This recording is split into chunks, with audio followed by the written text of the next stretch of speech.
What is going on, guys? Welcome back to another Agents of S.H.I.E.L.D. episodes, I should say. Today's episode is going to be 3 and 4. Basically, these two episodes, in my opinion, set the bar extremely high for this season, and I don't think we're gonna go down from that. I really enjoy these two episodes. And these two episodes, in my opinion, this really does connect to the MCU than it did with the first two episodes. Oh, for sure, yeah. The first two, as we discussed earlier, you can go view that video. We talked about episode 1 and 2. Those episodes were extremely well written, with hints of connection to the MCU. But these two episodes, by far, 3 and 4 are just, right in. So let's just go ahead and dive into it. So episode 3 is called Alien Commies from the Future. So basically the team jumps from the 30s to the 50s. Now the reason they know they're in the 50s is because they are all on the Zephyr, kind of seeing, okay, we just jumped time, where are we? Let's try to figure it out. They're trying to get GPS tracking. But they turn on a radio and they find out they basically hear a radio broadcast talking about a 55 Firebird. It's a very nice car. You know that? I didn't know that. No, it is a very nice car. I'm not into cars. Well, I'm not either, but it's a very nice car. So they are in, in the 1950s. Now, Coulson, again, is an LMD, and he basically is going back in his brain saying, okay, what's going on in the 50s? Then he tells the team, oh, good thing we crashed out in the desert. We're kind of right by Area 51. And everybody's like, oh, Area 51, oh my. But then Coulson goes on to tell them that, Area 51, for what you heard of, that's not true at all. It's actually just a S.H.I.E.L.D. base, basically. I'm glad that we're talking about Area 51 now, because did you know that Area 51, that raid we were supposed to have? I was going to ask, are you going to talk about that? That was 9 months ago. Yeah. That was 9 months ago. Yeah. That's how time travel works, y'all. But anyways, let's hope we can do the raid again sometime. Yes, the raid. Year. If we're going to raid the place, bring all your Marvel stuff, because apparently it's a S.H.I.E.L.D. base. But that's what the team learns from Coulson. They learned that Area 51 is now S.H.I.E.L.D. So they go into a local diner, and again, we're in the 50s, so race is huge back then. I mean, Yo-Yo and Mac, who still have some kind of connection, they are eating together, and the waitress kind of she gives Yo-Yo the food, and she looks at Mac and just kind of throws the food on the table, and it's like, where if it's gonna be like this, yikes! And when I saw that waitress did that, I said, let's hope they can get out the 50s as quickly as possible. Let's pray that this is a quick episode. I mean, for what's going on in the world now, it's kind of like, look what it's like in the 50s.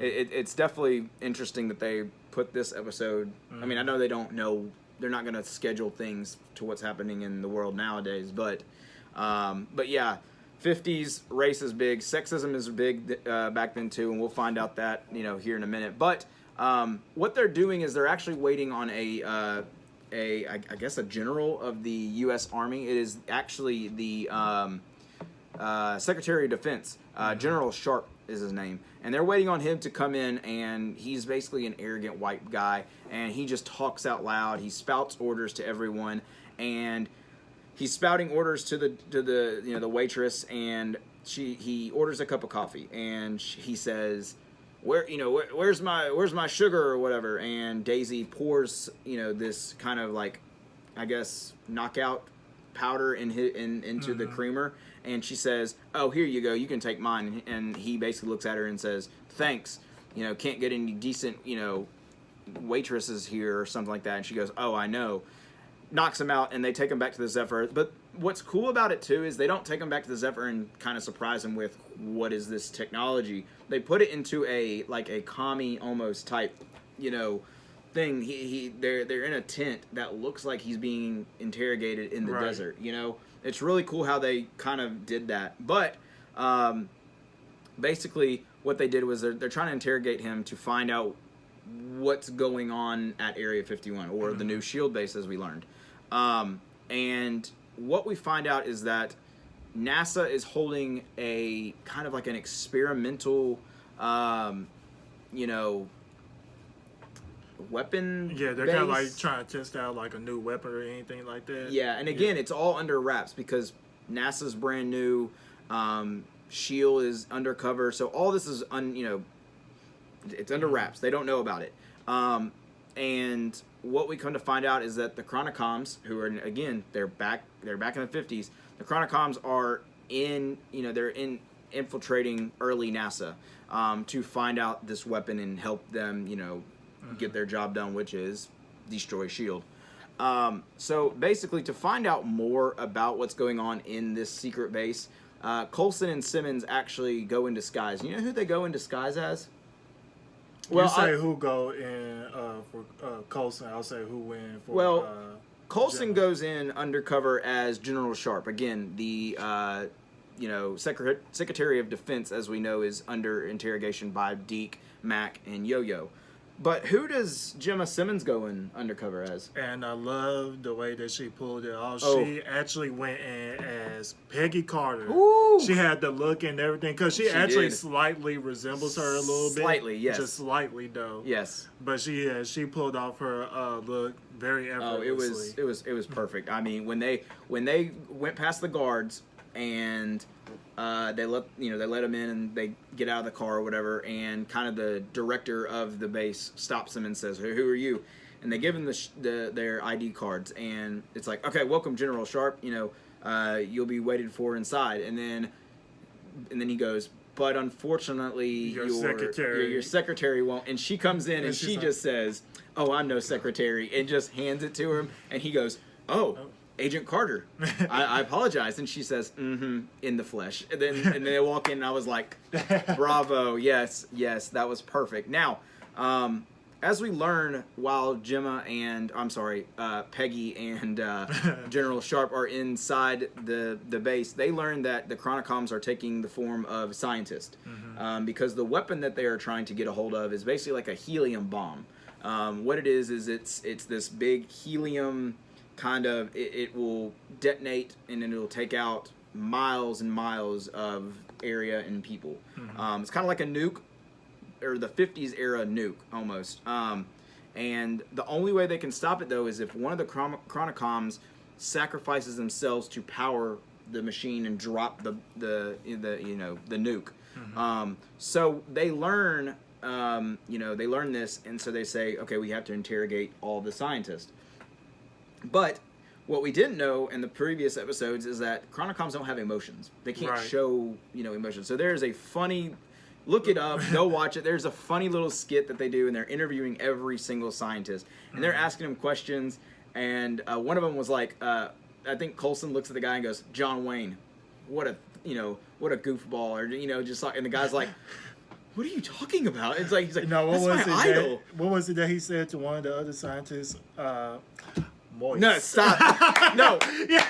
Look. Let me tell you this. When that part, I hate that word.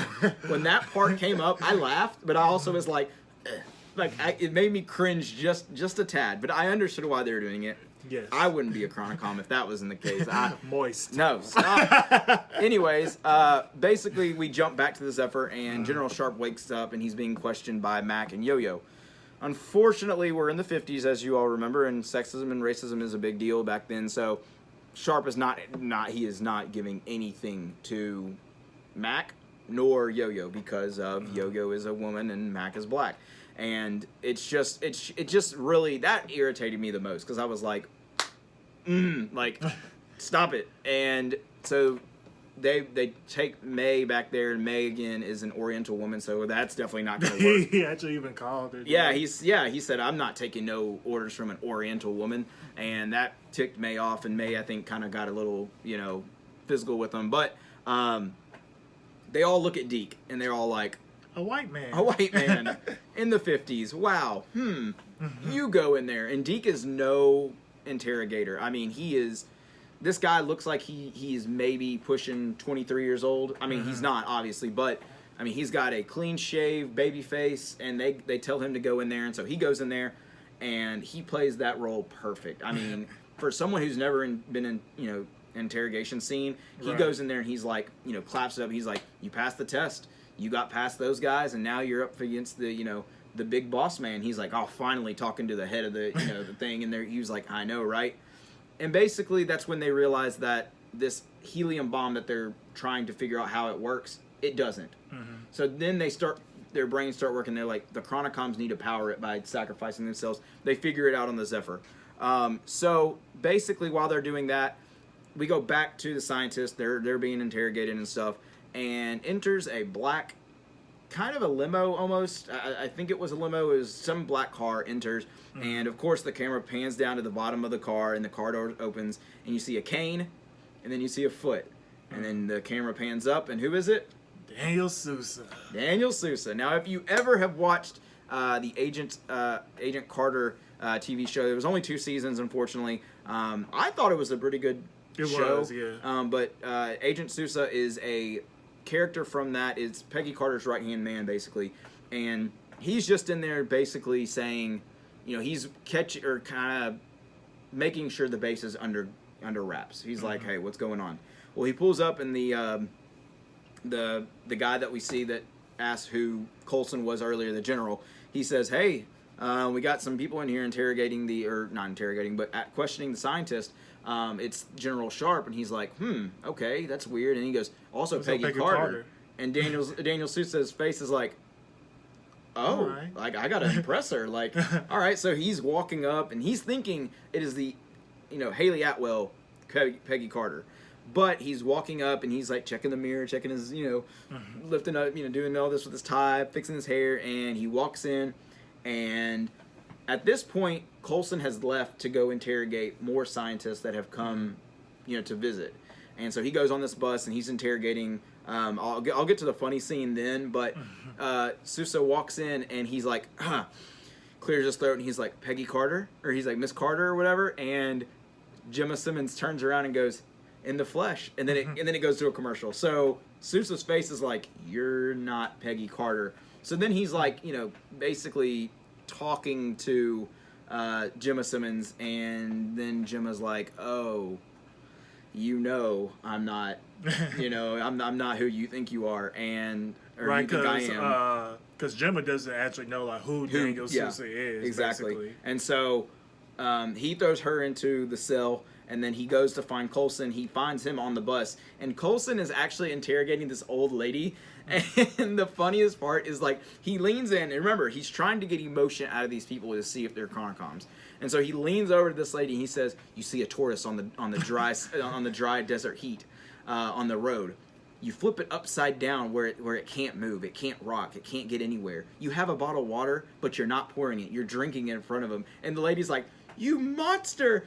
How do you think I would do that? And he's like, no, you passed the test. And then Daniel Sousa walks on the bus and basically says, arrest that man. And Coulson turns around and says, oh my god. Daniel Sousa, he's basically fanning out at this point. Yes, because as we know in previous seasons or in kind of just background dialogue, Coulson loves Daniel Sousa because Daniel Sousa is a founding father of S.H.I.E.L.D. Essentially. So basically, they do all that, and, they throw Simmons and Coulson into the cell. Now, Daisy gets a hold of this, and she's like, oh, what are we going to do? How are we going to break him out? So she goes into Sousa's office, and when he walks into his office to kind of debrief or whatever, she disguises herself as the CIA. And she basically says that we know everything that you're doing. And we know what's going on. And so he kind of breaks down to her. Now, Daniel Sousa, for those who are completely confused on this, Daniel Sousa is the one who starts to figure out and starts to sniff out Hydra within S.H.I.E.L.D., but doesn't say anything. He's kind of doing this undercover on his own. And so it's really interesting that he kind of breaks down to Daisy and says, oh, Hydra's inside, S.H.I.E.L.D. I know this, but I haven't done anything about it. And she says, we know. And he's like, and she just kind of, instead of breaking it, oh, we're from the future, she kind of says CIA. It goes both ways. Now, up at the Zephyr, we figure out that one of the scientists is a Chronicom. And so May and Yo-Yo disguise themselves as pilots, and there's an interesting little dialogue between them. And while they're walking to the laboratory, I guess, all these pilots are looking at them in like regard, like respect, and they're like, you know, giving them high regards and everything. And Yo-Yo's like, so sexism is real, but even though we're women and pilots, they're giving us respect. And May says this interesting line that says, yes, even though they don't look up at us as humans, we had to do, you know, women had to do everything in their power to become amazing pilots. Right. You know, which I did not realize this until just now. Like, it just dawned on me. That was Monica, or, you know, that was Rambeau and Carol Danvers. That was in the Captain Marvel movie. Like, everybody thought Hive, and they were the best pilots back then. I don't know when that timeline was of Captain Marvel. I'm gonna have to look into that. 90s. But that would be interesting if they were kind of talking that dialogue into, you know, Captain Marvel. But as we figure out, they got tear gas and they roll it in. And tear gas is going everywhere. They have masks. They put on their mask. They're actually practicing social distancing with their masks and stuff. So COVID is back then. I'm just kidding. So basically, they go and they put the tear gas in, and they start grabbing all these people and saying, "Are you a Chronicom?" Blah blah blah, and they throwing them out. Then May is starting to have a panic attack almost. She is freaking out because of something, and she freaks out so much that she takes her mask off, so she starts hyperventilating and coughing and stuff. And Yo-Yo looks over and sees the Chronicom, tries to catch up to it by using her power, but can't. Again, she cannot. And so they're both in kind of dismay of what's going on, and why May's like, why am I freaking out? And Yo-Yo's like, why can't I use my power? And so they run out, and they meet up with the team who is on the field kind of helping. And basically, Simmons and Coulson are still in jail, or the cell that they're put in. Well, Daisy talks Sousa into going to see them because she's like, I'm CIA, I need to question them. Well, when they open the door, Coulson grabs Sousa and throws him in the jail, or in the cell as well, and locks the door and says, "Where are the good guys? We're with you," and then runs away to go, to go find the helium bomb with, because I believe Simmons and, I think Simmons runs down there. No, I'm sorry, pardon me. Simmons is with them, but she takes them to the laboratory to deactivate the bomb. So as they're doing that, May and Yo-Yo get on a Jeep, and they're following this Chronicom, and the Chronicom is leading them to the actual helium bomb, the big giant one that's going to go off.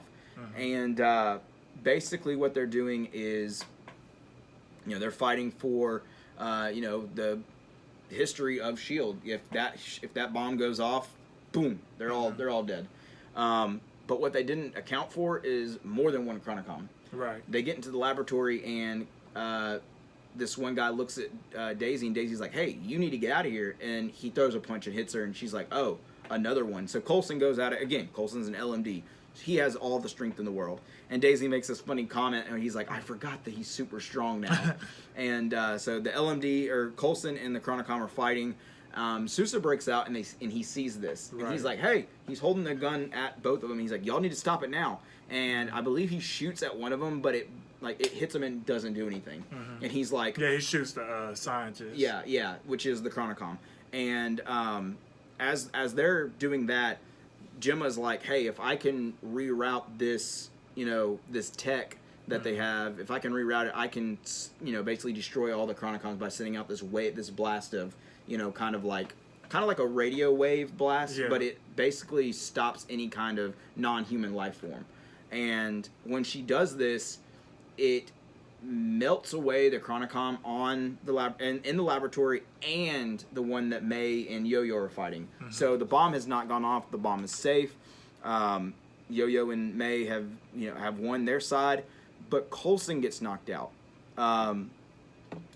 Coulson falls to the ground, and he gets knocked out or whatever, and then it goes to commercial. When we come back from the commercial, Sousa is talking to a doctor over there, and he was like, "Get this man some medical attention." So he doesn't melt. Right. But when they turn him over, the camera zooms in. Really good camera work here. The camera zooms in on Coulson's eye, and Coulson's eye starts glitching. And so it makes you think, and that's how the episode ends. It makes you think, okay, what's going on here? Why did Coulson lose his memory? Is Coulson not going to be the same? But then that's when episode 3 ends. So what was your overall thought on episode 3 and everything that happened?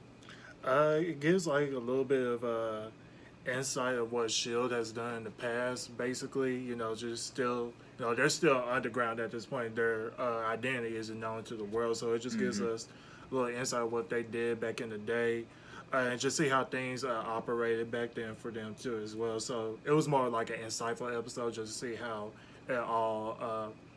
How they all, worked things out back in the 50s for them. Yeah, it was, to me, I really liked it because it introduced a new character, or like a character we've already known in Daniel Sousa. And it kind of, again, I am like 100%, if you're going to tie into the MCU, it's going to be 100 for me. So the fact that they did that and they tied in, with him, is just tremendous. So I really enjoyed it. But on to episode 4, our last episode we're going to do for this episode. This one was pretty interesting. Yes. Because very interesting. Because throughout this whole episode, Coulson is narrating it. So it's because we're still in the 50s now. So as he's narrating, it kind of gives you that vibe. That vibe of the 50s. How old black and white movies were back in the day. Because the whole episode is black and white. Right. Yes. Until the end. Majority of it is black and white, yes. Because kind of gives you like that, like that thriller or horror vibe. Yeah. So like kind of like spooky and whatnot. Yeah, I to me when it first started, it kind of, you hear Coulson's voice. I'm in the mindset of what just happened in episode 3. I'm thinking this is what happened to him. Like, I'm thinking that he lost his color in his eyes. But in reality, it's almost like this is the 50s. This is what's going on. So, like we just mentioned, the whole episode is narrated by Coulson. It's in black and white. Coulson wakes up and notices that the date is July 22nd, which is one day after my birthday, by the way, 1955. He sees this on a newspaper because he is handcuffed in an interrogation room. There's a lot of interrogation going on in this season. I just realized that. But he's interrogated. He has the cuffs on his hand on a chair. And he says to himself in the narration, he says, I could break these cuffs off easy. Right. But I want to see what's going on. And so he kind of is cuffed. He moves the newspaper out of the way. He sees the date, July 22nd, 1955. If you don't know that date, well, guess what? That's the day that Daniel Sousa dies. He gets killed. Now, the way he gets killed will be revealed later on, but this is the day that he dies, and Coulson knows this. And so Coulson has to work super fast on his feet, and he basically is telling him, hey, we know what's going to happen. This is, we are on your side. You've got to help us. So Sousa was like, fine, here's a phone call. Take your phone call. So Coulson takes his phone call, and who does he call? Enoch. He calls Enoch. Enoch is still in the he's still in the timeline. It has been 20 something years. It says right here 24 years. He calls a local bar. It opens up with him on the phone. He's like, he's calling the bar, and it says Enoch, Enoch something I can't remember the name of the bar, but he's like, Enoch, hey, I need you to transfer me to the Zephyr. And he's like, my friends, after 24 years, you are here to rescue me. And Coulson goes, nope, not just yet. Transfer me to the Zephyr. So Enoch, for 24 years, he's from the future, so he has all this knowledge. He builds himself a transfer machine that all he does is he puts the phone down, turns a couple knobs, and then it transfers him to whatever. It's like a transfer machine that we have nowadays. But again, we're in the 50s, so all this technology is like, wow, but he hides it. He's hiding it. So Coulson gets in contact with, with the Zephyr, and he basically says that this is where it got kind of confusing to me. But the Chronicoms have taken the form of a doctor. I cannot remember the doctor's name to save my life, but they take the form of a doctor who, in the 50s, the actual 50s, Daniel Sousa is supposed to meet with this doctor and hand them over some device that we will learn about in a minute. But it is a device that will help the future of S.H.I.E.L.D. or Hydra. And the doctor then takes the machine or takes the device and then kills Sousa in the hotel lobby in the pool. And that's how he dies. But we realize this, and so that before they can even stop it, they send Deke and Yo-Yo to the doctor's house. So they're going in all stealth-like, and Yo-Yo's like doing all the, go upstairs, I'll go upstairs, you stay downstairs. And so Yo-Yo goes upstairs, and she walks into the doctor's room and goes into the bathroom and sees that the doctor is faceless. So the Chronicoms have gotten there. They've already gotten the face of the doctor, However, they didn't take the device. The device is still under the bed. Well, as she pulls out the device, we hear a loud boom. And what happens is Deke gets attacked by the Chronicoms and taken, not the Chronicoms. Pardon me, not the Chronicoms. He gets captured by some goons of someone we will mention in a minute. But the Chronicoms are the Doctor. That's basically it. The Chronicoms have gotten what they need. Now all they need is the device and to kill S.H.I.E.L.D. So basically, after they split up, that happens. Sousa and Coulson are, they're trying to figure out what's going on. And they say, hey, Sousa and I are going to be on a train. When you get the device, meet us on the train, and we'll do the delivery there. And as this is happening, Daisy and Mac are kind of having this discussion of, or I believe it's Daisy and Mac. They're having the discussion of should we save Sousa or not? Mm-hmm. And this goes back again to episode 2, I believe, where Daisy had the option to kill Wilfred Malik because he is going to be the head of Hydra, or let him go and not mess up history.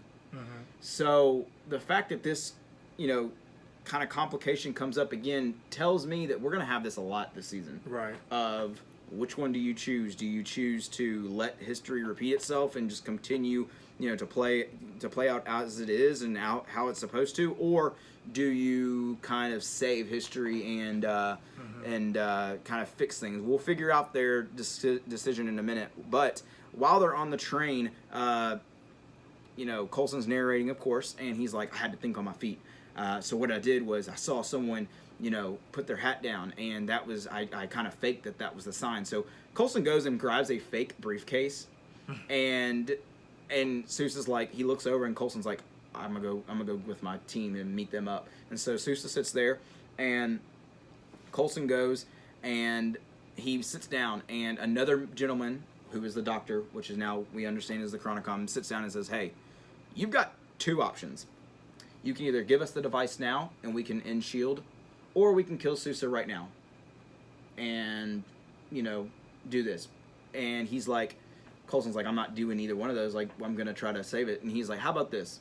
If you give us the device, we'll let your friends and let your humankind be, like, basically immortal. Right. And he's like, no, thank you. No, thank you. Thanks, but no thanks. Thank you. And so, Sousa basically follows Coulson, and he's like, hey, where's your friends? And that's when Coulson kind of is like, basically this is what's going on. Sousa gets up to go get a drink, and he meets this lovely, beautiful lady, and he's talking to her, and she says, I'm in the business, I'm in show business. And Sousa's like, you ain't tricking me. Like, I know you're not in show business. And basically a brawl starts, and during this brawl, Daisy and Mac enter the train, and they basically help Sousa, and Sousa's like, who are you? And Mac's like, it's undisclosed. Yeah, long story, but we'll tell you in a minute. But as this all is happening, as you probably have forgotten, because honestly I did, Deke is still captured. Well, Deke enters this dark room, and a gentleman turns a chair around, kind of like, when you come home late and your parents are like, where have you been? Well, he turns around, and the light shines, and it is none other than Wilfred Malik.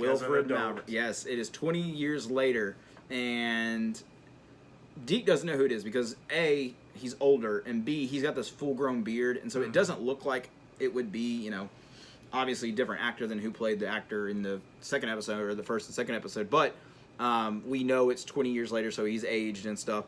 And the goon beside, one of the goons beside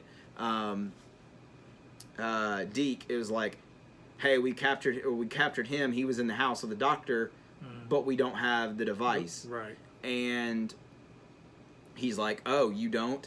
And he goes to try to kill Deke, and Deke's like, hey, why are you killing me? How about you just, why don't you kill the guy who... He basically didn't say, like, he didn't say, like, why don't you kill this guy? I guess he was trying to, like, save his life. Yeah, he was trying to save his own self. And he looked... Wilfred Malik looks at Deke, and then turns the gun to the goon and goes bang. Yeah, because I like how the other henchman looked at him. He was just like, oh, yeah, he might die. Yeah, in a couple he's seconds. gonna die here soon.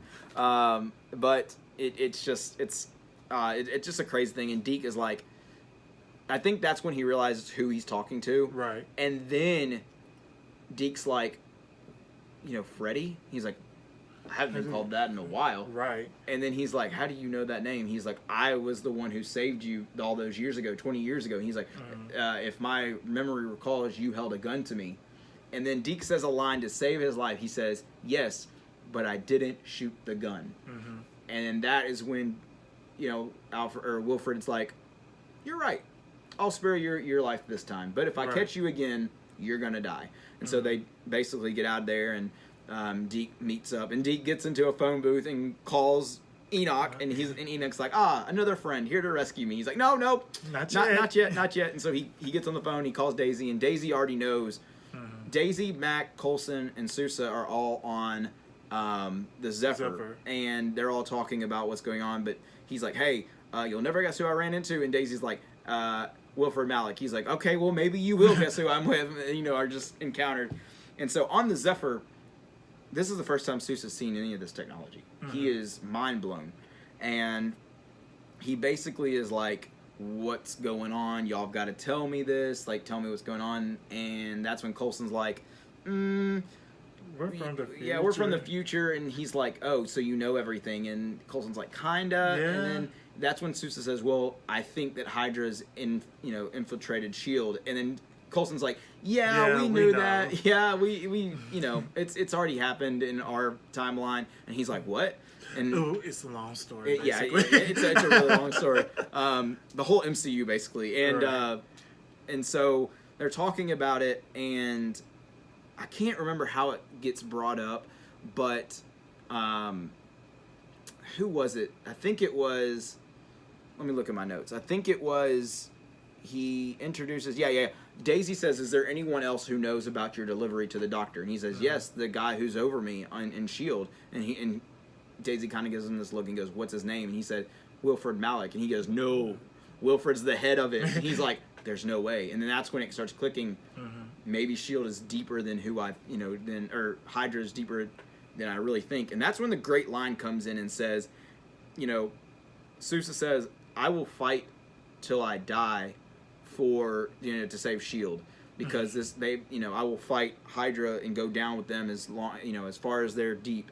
And she says, "Well, that might not be too deep, coming soon." And he's like, "Well, if my life is in danger or whatever, they've taken more lives than they've taken more lives from me, so I might as well repay the price or whatever." So it's just a heartwarming conversation. And basically, Deke tells Mac and Coulson that the safe, he's in L.A.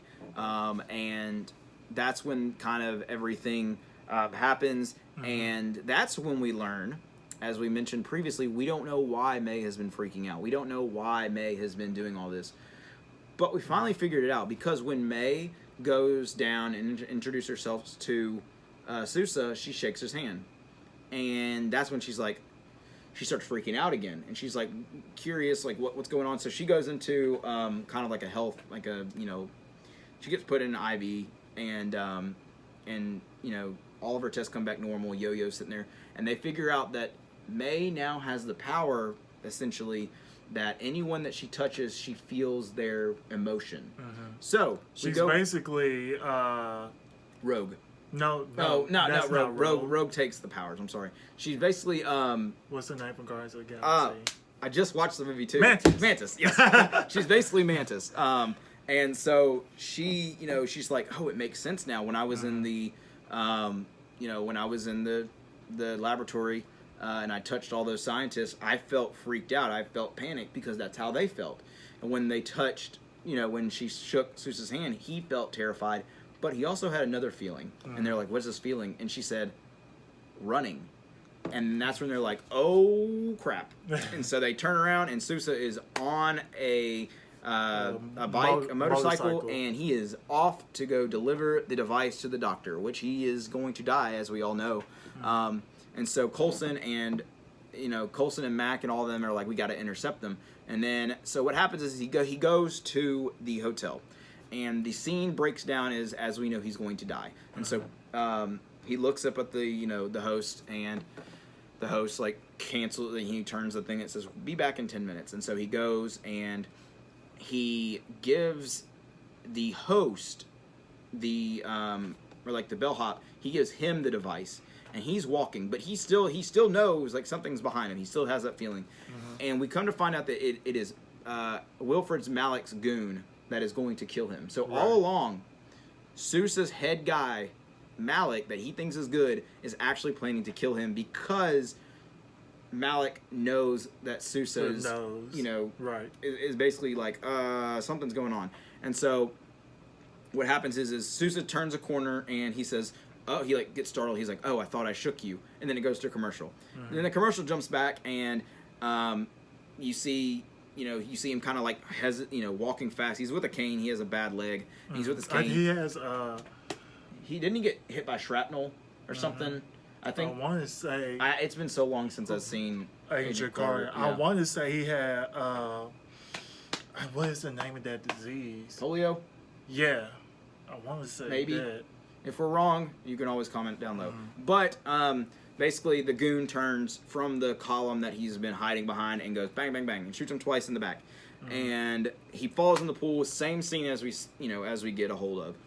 Then it cuts to Coulson's narrating and said, I had to try to to get to Sousa before the goon. And so it replays that entire scene. And when Sousa turns the corner and says, I thought I shook you, it's actually Coulson. And Mac and Daisy were with him too, right? Yes. And he gets an icer, as we've seen throughout the entire, Agents of S.H.I.E.L.D. Basically, it's like a stun gun, a tranquilizer, and he shoots him. Doesn't kill him. He shoots him. And he falls down, and Coulson picks up all of Sousa's, kind of wardrobe. He gets the hat. He gets the cane. He starts limping. He has the trench coat. The goon turns around, shoots him twice. Again, Coulson's an LMD. He can't feel shots. Right. So he acts like he gets hit. He does a little and then he falls in the pool. And the goon picks up the phone and says, "The deed is done. Sousa's dead." And Malik's like, "Great." So yeah, because when they showed it at first before the commercial, I knew immediately something was wrong because I was like, there's no blood coming out of the pool, out of his body or anything into the pool. So I was just like, something's not right. So now we learn that Sousa is not dead. Again, it goes back to what we talked about earlier about the whole, what are you going to do with history? How are you going to do this? But the agents of S.H.I.E.L.D. kind of tricked history almost. We find out later that what happens is Yo-Yo and Daisy dress up as nurses, and they go and pick Coulson's body up out of the pool, take him back to the Zephyr. So he's fine. Sousa wakes up after they jump, time again, and he wakes up, and Coulson goes and says, my condolences, but also congratulations because you're alive, but in the history books, you're dead. And he's like, what do you mean? And then, so he starts explaining everything, and then Sousa looks at a logo that he's like really familiar with, and it's like it's a S.H.I.E.L.D. logo, and then Coulson just goes on to explain like, hey, we're actually, not CIA or who you thought we were. We're actually Agents of S.H.I.E.L.D. from the future. Yep. And so the episode is him basically learning that in his timeline, in Sousa's timeline, Sousa's dead. But since the Agent of S.H.I.E.L.D. went back in time, they basically faked his death. So now he's alive, and he is with the team from here until whenever. So if you go back in time and you see in the MCU, you see Daniel Sousa, died a brave hero, but he's actually alive. He's alive. They cheated his death almost, but that's not the most important thing that happened in this episode. The most important thing that happens in this episode is Wilfred Malik is sitting in his chair, all villainous like, and he out of the shadow comes a guy. It's the Chronicom, and he says, Wilfred Malik, and he says, who are you? And he says, we have the same enemy. And Wilfred Malik's like, what do you mean? He's like, you've met someone from the future. And that's when Malik's like, I think I have. And he says, help me stop S.H.I.E.L.D. That's my plan. We're going to help you. So basically we learned that now Instead of S.H.I.E.L.D. versus Chronicoms, it is S.H.I.E.L.D. versus Chronicoms and Hydra. Because now Wilfred Malik knows that the S.H.I.E.L.D. team is jumping from timestamp to timestamp, and now has joined the Chronicoms and will hopefully maybe be jumping timestamps with them. So that will do it for our episode. It's kind of a longer one, but we wanted to these 2 episodes again were my favorite. Yeah, very informative too. Yes, they definitely tied into the MCU a lot, especially with Daniel Sousa not being dead. But if you have any questions or comments, you can always comment down below. We love to interact with you guys and stuff. But again, make sure to subscribe to our channel for more content like this. Dom and I will be getting together after episode 5 and 6 come out, and we'll be talking about those 2 episodes. So stay tuned for that. We have some unboxings, that are out right now or coming out. More character reviews. We got a whole slate of content going on. And also make sure to follow us on our Instagram and our Twitter. That is at East Coast Avengers podcast. You can find us anywhere. We're the big ECA logo. So until then, stay safe, and we will see you guys later.